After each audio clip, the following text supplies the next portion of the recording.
एक बेबस पिता ने मुझसे गुहार लगाई कि मेरा बेटा नशे की गिरफ्त में बुरी तरह फंस गया है, उसे इस चंगुल से कैसे निकाला जाए। मैंने उनसे पूछा कि क्या वह शराब का नशा करता है। अगर वह शराब का नशा करता है तो इस चंगुल से आप ही को निकालना पड़ेगा, प्रशासन की कोई मदद मिलेगी ऐसी उम्मीद मत रखना, क्योंकि जगह जगह शराब बिक रही है, अवैध शराब बिक रही है।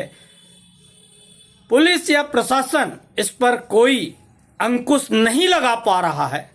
इसके क्या मायने हैं यह आम जनता सब समझती है। उस बेबस पिता ने बताया कि उनका बेटा स्मैक का नशा करता है।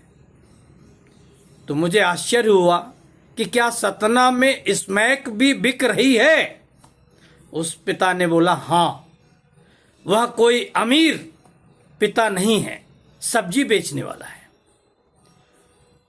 एक गरीब की गुहार सुनिए।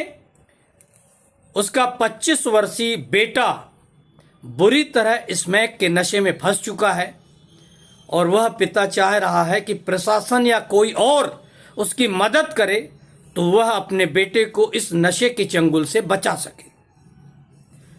मैंने उस पिता से पूछा कि आखिर यह नशा बिकता कहाँ है। तो उस बेबस पिता ने बोला कि बजराहा टोला में स्मैक बिक रहा है और खुलेआम बिक रहा है, और उसका बेटा इतनी बुरी तरह उस स्मैक के चंगुल में फंस गया है कि 2-2, 3-3 दिन घर तक नहीं आ रहा है।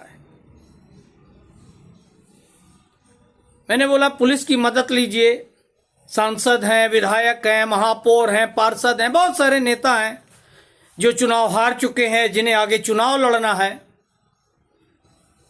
बोले, यह सब लोग आम जनता की बातें, आम जनता की आवाज सिर्फ चुनाव के समय ही सुनते हैं,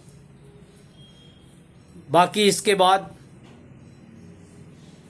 तो मैंने उस बेबस पिता से कहा कि मैं आपकी सिर्फ एक मदद कर सकता हूं, जो मेरा दायित्व है, मैं आपकी खबर दिखा सकता हूं। तो उस पिता ने कहा कि आप इतना ही कर दीजिए, शायद प्रशासन जाग उठे और मेरे बेटे को इस स्मैक के नशे के दलदल से निकाल सके। यह तो हुई बात एक होनहार युवा की। ऐसे न जाने और कितने युवा नशे के चंगुल में फंस चुके हैं। आखिर इन्हें इस नशे से निकालेगा कौन। आईजी रीवा कह रहे हैं कि हमको विंध्य से, रीवा संभाग से कफ सिरप के नशे से मुक्त करना है। तो आप एक नशे से मुक्त करने का ठान रहे हैं, यहां दूसरा नशा सिर उठाकर खड़ा हुआ है। स्मैक के नशे से कौन बचाएगा, यह बहुत बड़ा सवाल है और पुलिस के लिए बहुत बड़ा चैलेंज है।